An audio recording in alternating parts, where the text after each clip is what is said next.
So Puggsy Bogues and I have been sheltering in place in New York City for 50 days. And unfortunately, that means a lot of time away from the Wine Spectator tasting room, but we've been experimenting with a lot of cocktails. Tonight's cocktail was recommended by my friend Shannon from Death & Co. It's in their book. It's called La Viña.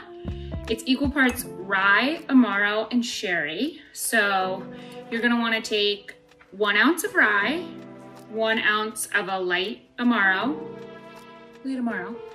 1 ounce of sherry, a little bit on the sweeter side, maybe Oloroso style, and a dash of orange bitters.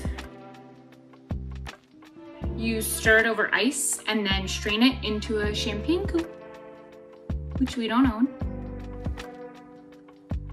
But desperate times call for desperate measures, right, Pugs? Enjoy. Puggsy, can you please cooperate? Can you at least look at the camera? I love you, but come on, you're so bad at this. You're worse than mommy. There we go, that's better.